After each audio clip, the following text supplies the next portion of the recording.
Once upon a time, Mum and Dad loved each other, but you wouldn't think it now. When they got divorced, I thought the fighting would stop, but I'm still stuck in the middle, and they're acting like kids. I stay at Dad's every other weekend, but Mum hates it. She always makes me late or makes excuses and tries to change the day. Then she texts me every 10 minutes to check on what we're doing. She asks me all these questions about him, and whatever I say she'll twist it and make it sound like he's done something wrong.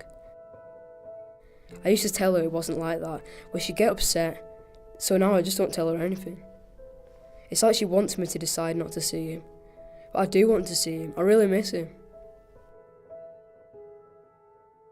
As the weekends at Dad's get closer, I get really nervous about how Mum's going to be. She starts talking about it a few days before, little comments, wondering what Dad's got planned this weekend, suggesting that I'd have more fun if I stayed with her. And she goes on and doesn't stop until she drops me at Dad's on Saturday morning. It's like she's trying to ruin the weekend before it's even happened. Sometimes I think it's deliberate, but sometimes I don't think she even knows she's doing it.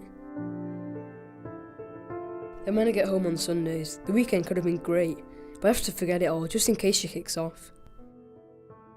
If I tell her I had a good time, she just says he's poisoning me against her, and then she starts all over again.